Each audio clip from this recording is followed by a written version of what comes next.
and welcome to Scrapping on the Fly. My name is Kristen, and I am here with day 6 of Follow a Sketch February for 2024. This is a hop started by Sandie, which is Steakgoddess here on YouTube or on Scrapping Reflections Facebook page. And this sketch is a page maps. It's a 2-pager, and I'm going to dive into some Christmas. I'm really working hard on trying to use up some of the Christmas stuff that I have between my Echo Park collections and this crepe paper busy sidewalks collection. So I am actually going to do a little switching up on my sketch. I am going to pretty much stick to the way that it is set up, but the pictures that go on the right layout for me are horizontal pictures and not vertical, and so I needed to turn some things a little bit. So I've got the chipboard, the puffies, I've got the sticker book, and some ephemera bits. Some of this is kind of hard to work with, so I'm trying to use up some of that stuff that's kind of difficult. So I've got my papers, my embellishments, my pictures, and this 2-page sketch. So let's see how this goes. So I decided to use crepe paper, busy sidewalk, for a couple of reasons. One, I really want to burn through this collection. I want to get it all used up. And I have 2 really full Christmas collections that are Vicky Bouton collections. And I've used Evergreen and Holly already, and I haven't touched my Peppermint Kisses. And so I really want to try and use these things in my Echo Park collections before I dive into the Peppermint Kisses. So with that being said, I decided that I would, since there were 2 papers that were identical in what I have left over of my crepe paper, I decided I would go ahead and use this. So I get those 2 green polka dots. Those I've cut down to a 9x9, and the red polka dot I cut into an 8x8. And then I originally cut the white. It's like a graph paper. You can't really tell on here. Maybe when it's a little bit bigger. I'm doing this on my phone and it's pretty small, like 2x3-inch screen is what I'm looking at. But that white paper I'm using for my long strip down the middle of layout on the right is like a graph paper. And I think I cut that in like 6.5 inches or something, because I wanted to make sure that the 6-inch pictures were gonna, be framed in. Plus there's another strip that goes on the original sketch. It is horizontal and goes from left to right. But because my pictures are horizontal, I needed it to go top to bottom or whatever. And so that vertical or that horizontal stripe is going to be just turned. I just want, I don't really change the sketch up very much at all, except for really just turning that one paper with the pictures on it. And she's got 3x4s, or they have 3x4s on the sketch for the pictures, and mine started as 4x6s, but I have trimmed them down. I believe that they are like 3.5x5 when I'm done. So they're not terribly bigger, too much bigger than what the sketch is calling for. And then I trim off what I don't use. I wanted them to be kind of close together like they are in the sketch. Looks like they have used a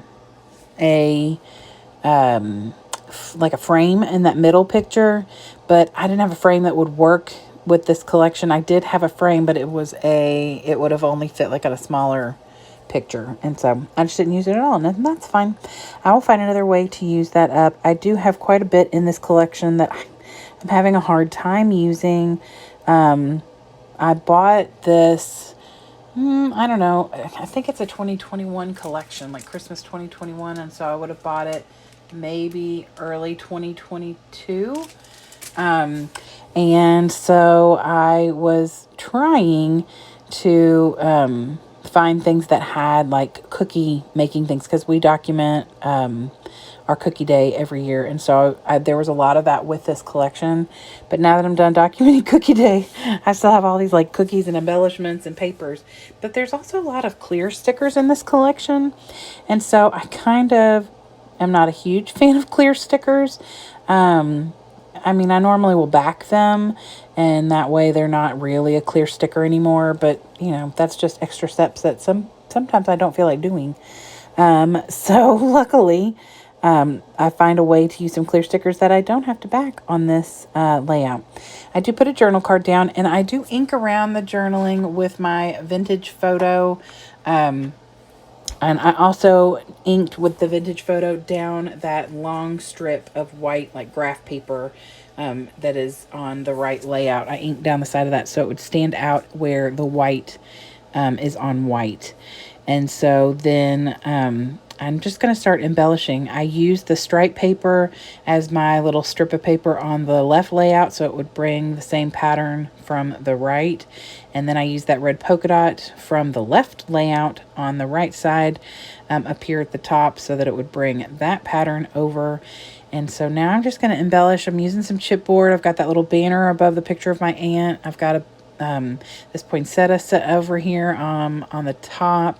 And then I decided to title this Sleigh What, because I thought that was kind of funny. They are performing is what they're doing. It started with the girls, and they were performing a song and dance.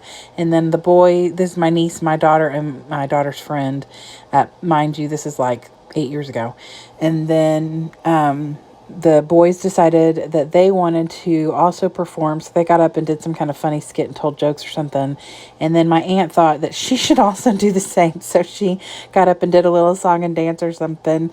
And so we just had a good old time. This was right before Christmas. We had just decorated my mom's house. I think we were getting ready to actually decorate the tree. It looks like there's no ornaments on the tree back there, so obviously that had to have happened soon. So here is where I have used some of the clear stickers on the layout. I built that little line of houses up at the top, and then I built another little line of houses, or a couple houses with a car down on the bottom, and those are clear stickers that I normally would have had to have backed. So I love the way that that actually adds a little something to this layout. I didn't have to back the daggone things, and it fit really well in that space and doesn't take away from the pictures. So I like that. And then I'm going to finish everything off with these enamel accents by Ranger that I love so very much. They dry super quick. However, I literally put them on and realized I didn't journal. So I'm going to write the date up here because, like I said, it's from 2014. But I don't want to journal right now because I may put my arm right down in those. And literally, I just finished this layout about 20 minutes ago, and those dots are already dry, completely dry and solid. So I just love them. So anyway, that is it. I think I'm stuck pretty close to the daggone sketch. Again, I'm doing pretty good with that.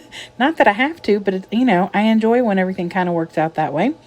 And that is all. So I hope you all will go and check out Scrapping Reflections Facebook page if you're interested in the sketches, or if you just want to look for a lovely place to go and see some fun inspiration, as well as that is a store that Sandie runs and sells all sorts of fabulousness, scrappy things, including stencils that I adore. And then, of course, go check out everybody below that is hopping along with Follow a Sketch February for this month. And I hope you'll come back and see me again really soon. I'd love it if you give me a thumbs up if you like this video. And hope you have a good day. Hope you get a chance today to do something you love with someone you love. And happy scrapping.